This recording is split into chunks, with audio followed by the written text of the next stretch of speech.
Everybody, it's still alive, back with another one, man. And out of all the about 20 years of me watching NBA, I have never seen a all-star max player crumble in the playoffs the way Chet did. But we're gonna get right off into this, man. Make sure y'all like, comment, subscribe. Here we go. What are some things you think you can do to help get Chet a little bit more involved offensively? Yeah, Say anything, Shay. The chosen one has done it. He has saved basketball. We no longer have to watch this junk on the global stage. Instead, we can actually enjoy the finals. All right, let's clap it up for the most successful hate watch of the year. Spurs advance to the finals to match up against the Knicks. Where was Chet Holmgren? I thought he was an all-star. Third-team All-NBA player. Maybe the cafeteria ran out of oxtail. 4 points. 2 shot attempts. Not a single shot attempt in the second half. Announcers all night begging him to be more aggressive. He just kept jab stepping, pissing down his leg, and as a result, SGA had no help. This wasn't just the case for Game 7, as he was getting punked by Wemby all series long. So we gotta take a look at the entire series and break down each game by game. And by the end, not only will you recognize that Chet's gonna be part of that Giannis package, but also why this was one of the most important series in NBA. No, Thunder are kind of in a bad spot now because they know they're going to have to meet up with the Spurs for the next however long. They're going to be meeting with each other if they want to get another championship. And they know Chet can't compete with Wemby, but they have Chet on a max contract, and they're not getting max money back from him. You know what I mean? So, like, even if they trade him, like, they're not getting – he's on a max contract. They're screwed.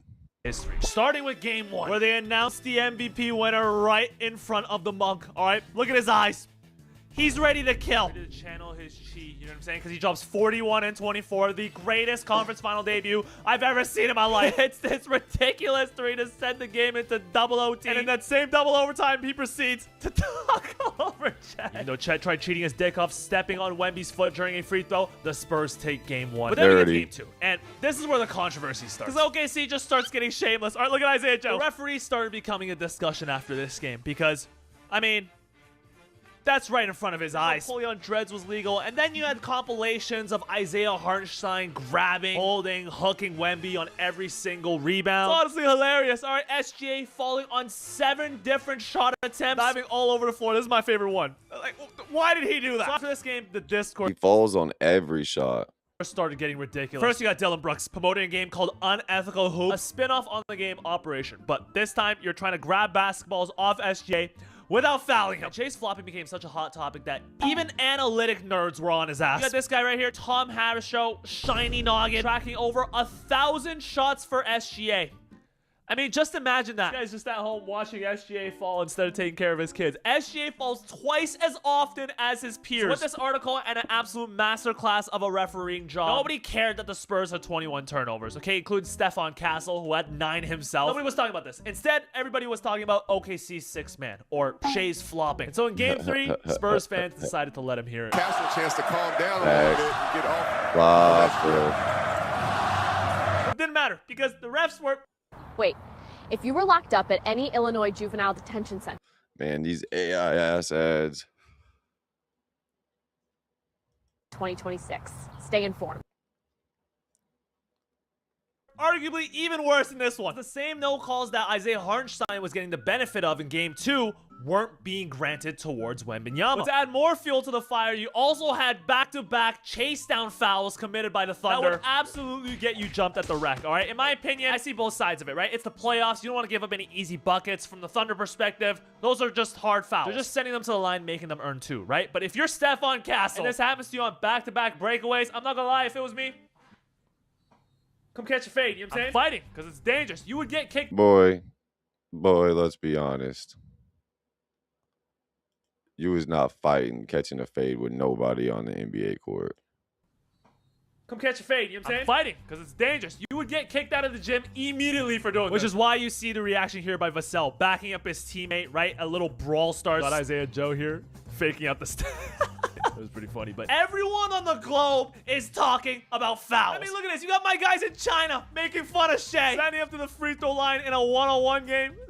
And at this point, it's starting to kind of piss me off because the team that's doing all the flopping, they're also the team that's winning. Even though this one didn't work for CHET, I don't know why CHET doesn't get the benefit. Everybody on the Thunder can flop. Why can't CHET flop? Why can't we let CHET get away with one? But with Wemby down 2-1 and ratings slowly falling, on my back. they send in Scott Foster, aka the Extender. You want fair officiating? You want another game? You send Scott in, making sure Silver's ratings stay afloat. And with Luke Cornett getting blessed by the Nuns, the Spurs come away with a dominant effort, evening the series back up at 2 apiece. So now it's best 2 out of 3. Game 5 in OKC.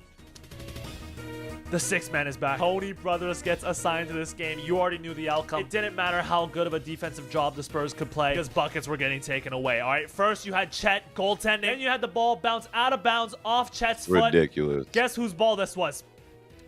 Just take a guess. You're probably sitting at home like, Hef, this is why they have challenges, right? Coaches challenge. Hey, wave the fingers. Challenge the call. Well, Miss Johnson tries the challenge. The ref. Fact. But this next play, this one's the most hilarious one. Elbows Harper. No call. Bro, he literally beat his man, had him on his ass, and went, like, look at this. He literally threw ass. He threw his ass at him. On a serious note, this isn't even about Thunder hate. What's crazy is how zesty McCain is too on top of it, and then he does this to another player. Side you're on. What are we doing here, McCain?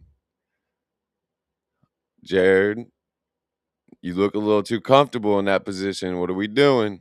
As a basketball fan, this should just piss you off. You can't even focus on the CHET versus Wemby smoke. You know what I mean? I can't even hate watch properly. It's also really bad because if both sides don't start doing it, then it puts the other side at a huge disadvantage. While these calls infuriated everyone around the world, General Wemby was furious. On his way out of the game, Don Wemby commands his goons, Plumlee and Biyombo. Hard fouls. Foul the shit out of that TikTok. Sends the hit out. All right, very next possession, Plumlee elbows the shit out of McCade's back. I was like, why'd you do that, man? I'm just asking him a question, and he was like, I got another one for you too. Not gonna lie, no bias, super dirty, but that was kind of gangster. So now after this, it's not dirty. It's not dirty. It's just get back for what they've been doing the whole series.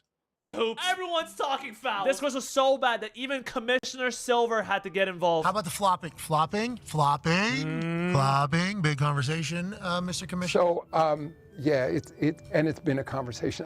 I would only say that there's a difference between selling a call, exaggeration, and a true flop, which is where you're actually. No, there's not. Can officiating get bad? Can officiating get better? Of course. We're always working on that. Said they're working on it. So flopping has clearly been a conversation with the actual league. It's kind of hard not to talk about it, especially in the context of this series. But then we head to Game 6. Many people thought this series was over when the referee list was announced because this guy, James Williams, is actually notorious for wearing SGA shoes while he refs, making sure SGA is getting his calls. But they still got to roll the ball out. And Wemby right out the gate came out on smoke, knocking down everything. All right, CHET getting blocked by Vassell. Facts. Just getting pissed. Gets shoved. No one's scared of CHET, bro. You can see the life just drains out of CHET every time something like that happens. Gotta feel bad for CHET, man. He's just getting bitched the entire series. I feel like CHET's the only Thunder player that likes people talking about the refs, because then nobody talks about his play, right? Nobody. He's the happiest man in the world. But in Game 6, everyone except for Thunder fans became a fan of Carter Bryant, all right? Running over SGA, not once, but twice, all right? The first one was called a foul. This one they missed. And that's what it feels like to play against Lou Dort, right? The mentality is if they're gonna flop, if they're gonna fall into the ground, you might as well make them feel it on the way down. Exactly. Because they're gonna fall regardless, whether you touch them or not. And of course, you got Don Wemby showing his appreciation for Carter's services. I'm proud of you, he says. Spurs win Game 6, which forces... Exactly. That's that leader, man, telling his rookie, do what you do, bro. You got the real MVP on your team. You know what I mean? We ain't worried about SGA. Last night's Game 7. We're 3.5 minutes into the game. Both teams not even at double digits. Wemby does a quick give and go with Fox. He won't stop hurting him. All because of FIBA U19. Sunning the shit out of him. And honestly, the Spurs should have won by more. I got to give SGA his credit. Despite the flopping, he was on one tonight. Yeah, SGA had a good game. Him and Casey Wallace were the only ones that really showed up on the offensive end. But it was all Spurs, man. Wemby, cross, step back, tray ball. Green Giant. More time in the offseason to make those TikToks. But the most important moment of the game to me was when Wemby got into foul trouble with 5 fouls midway through the 4th. Hartstein Luke Cornett with the steal, thinks he has a free dunk. Blocked by Cornett. People LeBron. Meets him at the Apex. He can't believe it. All right, he's like, bro, what? I've never seen Cornette do that in my life. And then Dylan Harper, what a player, man. That's disgusting. That shouldn't be allowed. For a Shout out to Daryl rookie, Morey, too. I insane. mean, what a special brain. Not only trading McKinney to the Thunder, but For a rookie to be doing that in the Western Conference Finals is insane. waving Julian Champagny for Mac McClung for a dunk contest appearance. All right, you know, that's just special. I mean, there's times where, like, Wemby is, like, bumping you on the way to the huddle. Did you feel at any point that you almost went out of your way to, like, not make it about you and him, like, almost to a degree you hadn't before? I mean, at the end of the day, it's always about us trying to win the basketball game. But the reason why I believe this is one of the most important series in NBA history, not just for the Spurs, but for basketball, is because we'll see less of these flops and these flails in the finals. I mean, we still got Jalen Brunson, but it's not at the level of SGA, McCain, or just everyone on this roster. And also, we don't have to see OKC fans complaining about other teams flopping. It's just such a frustrating discussion with the fan base. The reason we hate you isn't because of the fact that you've been winning or you've been champions. No, it's because pushing such a poisonous version of basketball towards the next generation. Especially when you don't need to. Like SGA and Game I just made a whole live stream about how the kids are watching this, and this is not good for basketball. It's terrible for the sport. Showed up. Getting buckets, all right? That second quarter, nasty. And he wasn't falling as much. He wasn't selling balls. He still did a little bit. That's because it's instinct. It's in his DNA. At the same time, over the course of this series, floppers getting shamed, whether it's on TV or it's online. It's great for basketball. It prevents more of this for the future. Facts, man. Let me know what y'all think. You think it was a good thing that OKC lost? I do, because now it just shows, like, man, the best basketball team actually is going to win, not the team who can manipulate the refs. But, man, let me know what y'all think below. Make sure y'all like, comment, subscribe. It's still live checking out. Peace out, y'all.